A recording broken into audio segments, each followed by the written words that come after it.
Hello and welcome to all of you on Study Biotechnology. And today we are going to discuss about the lymphocyte, basically B and T lymphocytes. And there is a natural killer cell also, but in this section we are going to mostly focus on B lymphocyte and T lymphocyte. Before going forward and understand what is B and T lymphocyte, we need to understand what is lymphocytes. So lymphocytes are the principal cell player in the adaptive immune response. They represent 20 to 40% of the circulating white blood cell and 99% of the cells in the lymph. Lymphocytes क्या होते हैं? Principal cell player होते हैं adaptive immune response का। हमें पता है दो टाइप का इम्यून सिस्टम होता है या इम्यून रिस्पॉन्स होता है। एक होता है इनेट इम्यून रिस्पॉन्स और दूसरा होता है adaptive immune response. इनेट immune response वो होता है जो बाय बर्थ प्रेजेंट होता है और एडॉप्टिव इम्यून रिस्पॉन्स वो होता है जो बर्थ के बाद बॉडी जो अडॉप्ट करती है। जब कोई एंटीजन बॉडी में एंट्री करता है तो हमारे इम्यून सिस्टम बनता है, उससे फाइट करता है, एंटीबॉडी उससे फाइट करता है और उसके बाद इस फाइट करने के बाद जो एक मेमोरी है वो भी बन जाती है कि अगर वो एंटीजन दोबारा बॉडी में एंट्री करता है तो हमारे लिम्फोसाइट्स हैं, इम्यून सेल्स हैं, वो तुरंत उसे पहचान जाते हैं और उसे किल कर देते हैं। तो कंपैरिजन अगर किया जाए कि जब बॉडी में पहली बार एंट्री होती है किसी एंटीजन की और जब दूसरी बार एंटीजन होती है तो इन दोनों के कंपैरिजन में जब पहली बार एंट्री होती है तो ज़्यादा टाइम लेता है बिकॉज उस वक्त मेमोरी नहीं बनी होती है, इम्यून सेल्स को उसको पहचानना होता है, फिर उसके अगेंस्ट डिफरेंट जो भी उसको फंक्शन करने होते हैं, जैसे भी उसको मारना होता है उसको किल करता है। लेकिन जब मेमोरी बन जाती है और जब दोबारा या फिर कोई भी एंटीजन एंट्री करता है तो वो उसे तुरंत पहचान लेता है और उसे मार देता है बिकॉज अब क्या है, मेमोरी है। तो basically as we know that we have a two immune system which is adoptive and innate immune system. तो basically lymphocytes are the part of adaptive immune response, okay, and they represent 20 to 40% of the circulating white blood cell and 99% of the cell in the lymph. Lymphocytes can be broadly subdivided into three major populations on the basis of functional and phenotypic differences. Lymphocyte को basically तीन major class में divide किया गया है और किस basis पे? According to their functional और फिनोटाइपिक डिफरेंस, मतलब इनके बीच में फंक्शन क्या क्या डिफरेंस है और देखने में क्या कैसे डिफरेंस है। तो पहला है B lymphocyte which is also known as B cells. T lymphocytes are T cells and natural killer cells are NK cells. The first is B lymphocyte. The B lymphocyte derived its later designation from its site of maturation in the bursa of fabricus in birds. The name turned out to be apt as bone marrow is its major site of maturation in humans, mice and many other mammals. जो B lymphocytes होते हैं, basically अगर हम देखें कि जो B word कहाँ से आया है तो जो पहले जब खोजा गया था बर्ड्स में तो ये बुर्सा ऑफ फैब्रिकस जहाँ पे ये पाया गया था उसके नाम के जो बी लेटर की वजह से इसका नाम बी लिम्फोसाइट पड़ गया। और ऑल्सो जो मेजर साइट होता है बी लिम्फोसाइट के मैचुरेशन का वो होता है बोन मेरो, ह्यूमन में, माइस में और कई अदर मैमल्स में भी, इसलिए इसका नाम पड़ा B lymphocyte. Mature B cells are distinguished from other lymphocyte and all other cell by their synthesis and display of the B cell receptor or BCR, a membrane-bound immunoglobulin antibody molecules that bind to antigen. Basically जो mature B sales होते हैं उन्हें other lymphocyte से हम कैसे पता करते हैं कि ये अलग हैं? तो जो भी हमारा बी सेल्स होगा उनमें बी सेल रिसेप्टर होते हैं जिसे बीसीआर बोलते हैं, जो कि एक मेम्ब्रेन बाउंड इम्यूनोग्लोबिन जिसको हम एंटीबॉडी बोलते हैं वो प्रेजेंट होता है। तो वो डिस्ट्रीब्यूट कर देता है बी लिम्फोसाइट को और जो अदर लिम्फोसाइट्स हैं। There is a one word which is known as somatic hypermutation. Somatic hypermutation क्या होता है कि when B lymphocyte also can improve their ability to bind antigen through a process known as somatic hypermutation. जो भी B lymphocyte से पता है कि एंटीजन से बाइंड करते हैं तो जिससे ये अपनी एबिलिटी जो इंप्रूव करते हैं अपनी एबिलिटी को एंटीजन से बाइंडिंग की, उसको हम क्या बोलते हैं? सोमेटिक हाइपरम्यूटेशन बोलते हैं। Activated B cell differentiate into a factor cell known as plasma cell. B cell receptor क्या होता है? जो एक्टिवेटेड जो बी सेल होता है वो तो बी सेल बन गया, उसके अंदर क्या है? बीसीआर प्रेजेंट है, उससे पता चल जाएगा कि ये जो है वो बी लिम्फोसाइट है और जो अदर लिम्फोसाइट है उनसे ये अलग है। अब जो एक्टिवेटेड बी सेल्स होते हैं यानी जो वर्क करने के लिए तैयार है, नेव बी सेल अलग है, एक्टिवेटेड बी सेल अलग है। तो जो एक्टिवेटेड बी सेल होता है वो डिफरेंशिएट हो जाता है इफेक्टर सेल में कि अब वो इफेक्ट कर पाएगा, उसको हम बोलते हैं plasma cell. Plasma cell lose expression of surface immunoglobulin and become highly specialized for secretion of antibody. अब जो प्लाज्मा सेल है ये लूज कर देते हैं सरफेस इम्यूनोग्लोबिन जो प्रेजेंट रहता है और ये हाईली स्पेशलाइज्ड हो जाते हैं किसके लिए? एंटीबॉडी के सिक्रेशन के लिए। तो जो बी सेल प्लाज्मा सेल में बन जाता है तभी ये क्या करता है? एंटीबॉडी का प्रोडक्शन करना, मतलब एंटीबॉडी का सिक्रीशन करना स्टार्ट कर देता है। A single cell is capable of secreting from few hundred to more than 1000 molecules of antibody per second. मतलब कि अगर एक कोई प्लाज्मा सेल है तो वो एक सेकंड में तकरीबन 100 से लेके 1000 molecules of antibody per second क्या कर सकता है, secrete कर सकता है.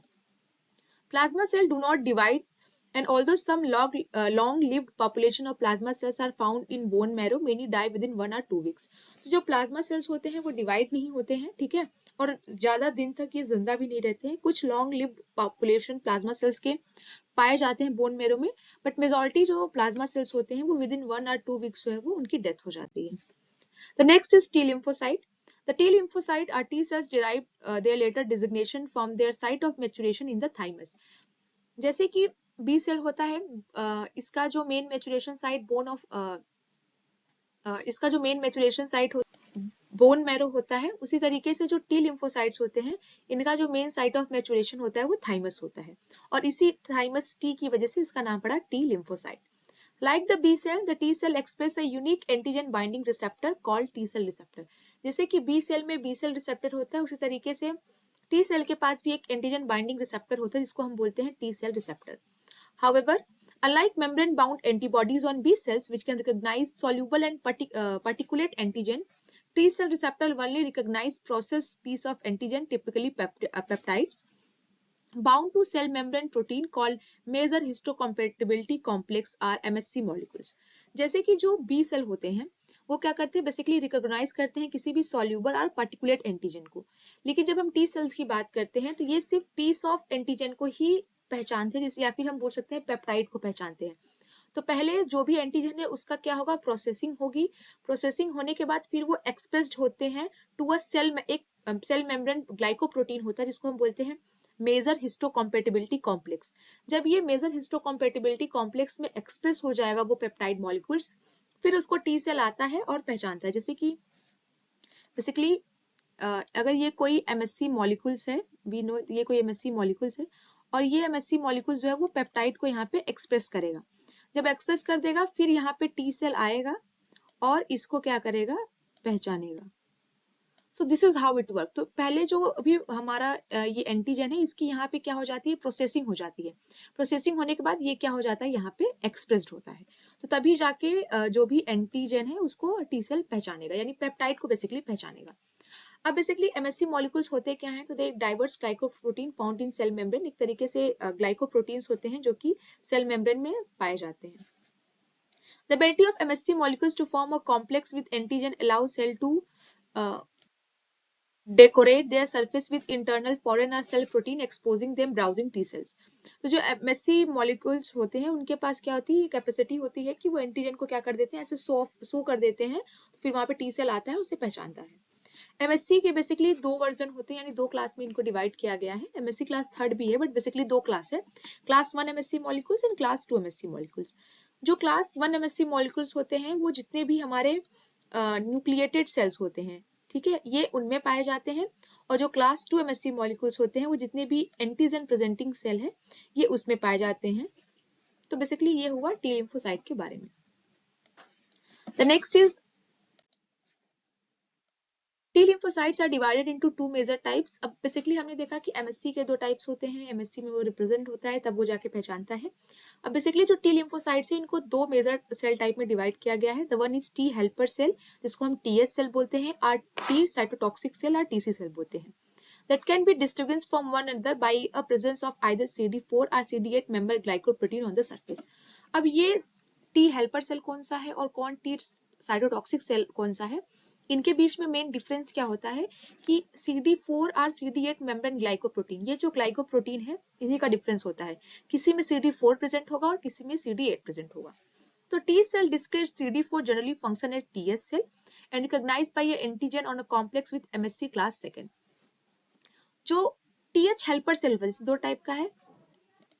जो T हेल्पर सेल होता है बेसिकली इसमें क्या होता है, CD4 प्रेजेंट होता है, CD4, ठीक है, और ये क्या करता है, और ये मतलब किसको पहचानेगा, रिकॉग्नाइज करता है एंटीजन को, MSC class second.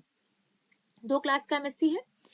TS cell जो होगा वो CD4 रिप्रेजेंट करता है, और एंटीजन को कहाँ पहचानेगा पेप्टाइड को, जब वो MSC क्लास सेकेंड पे रिप्रेजेंट होगा.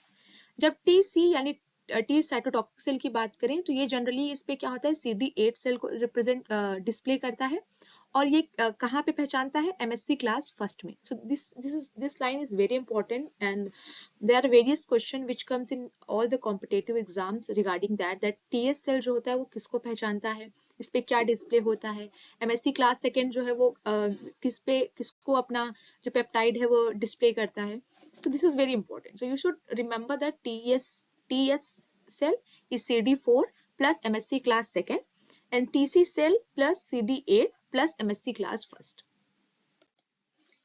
Name CD8 cell browse the surface of antigen presenting cell with their T cell receptor. If and when they bind to an MSc peptide complex, they become activated, proliferate and differentiate into an effector cell called cytotoxic T lymphocyte. जो नेव CD8 cell होता है वो browse करता है surface of antigen presenting cell with the T cell receptor.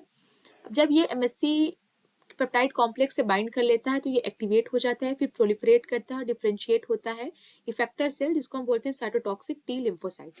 अब जो cytotoxic T lymphocyte होता है इनके कई सारे फंक्शन होते हैं बॉडी में, जैसे कि बॉडी को मॉनिटर करना, monitoring the cell of the body, eliminating the any cell that display a foreign antigen complex with class first MSc molecule such as virus infected cell, tumor cells and cell of foreign tissue graft. तो इन सबको क्या करेगा, ये reject कर देगा यानी किल कर देगा या हटा देगा वहां से. तो बेसिकली मॉनिटर करता है सेल को और इलिमिनेट करता है any cell that display foreign antigen. अगर कोई भी ऐसा सेल है जो फॉरेन एंटीजन को डिस्प्ले कर रहा है, अगर ये सब प्रेजेंट है तो वो उन्हें क्या कर देगा, किल कर देगा. To proliferate and differentiate optimally, naive CD8 T cell also need help from a mature CD4 T cells. Now, naive CD4 T cells, this cell also browse the surface of antigen presenting cell with the T cell receptor, same as CD8 cell. If and when they recognize MSc peptide complex, they can become activated and proliferate and differentiate into a variety of effector T cell subset. जब CD4 basically जब peptide complex से bind कर लेते हैं तो ये भी activate हो जाते हैं और फिर ये प्लोरिफरेट और डिफरेंशिएट होते हैं variety of effector T cell में. T helper type 1 cell regulate the immune response. इसमें से एक हो गया टी हेल्पर टाइप 1 जो कि बेसिकली क्या करता है, रेगुलेट करता है immune response to a intracellular pathogen. जो इंट्रासेलुलर पैथोजन होंगे उनको रेगुलेट करेगा. और टी हेल्पर टाइप 2 जो होता है वो रेगुलेट करता है response of many extra cellular pathogen. Two additional TH cell subset has been recently identified. मतलब इन दोनों के अलावा दो अलग और हैं जो कि आइडेंटिफाइड है सबसेट. उसमें से पहला है T helper type 17 cell or TH17 और इसका नाम पड़ा because they secrete interleukin 17 which play important role in cell mediated immunity and may help in defense against fungi. जो टी हेल्पर टाइप 17 सेल है बिकॉज इसका नाम TH17 इसलिए पड़ा क्योंकि ये सीक्रेट करता है इंटरल्यूकिन 17 को और ये इंपॉर्टेंट रोल प्ले करता है इन सेल मेडिएटेड इम्यूनिटी और इसी के साथ साथ डिफेंस अगेंस्ट फंजाई.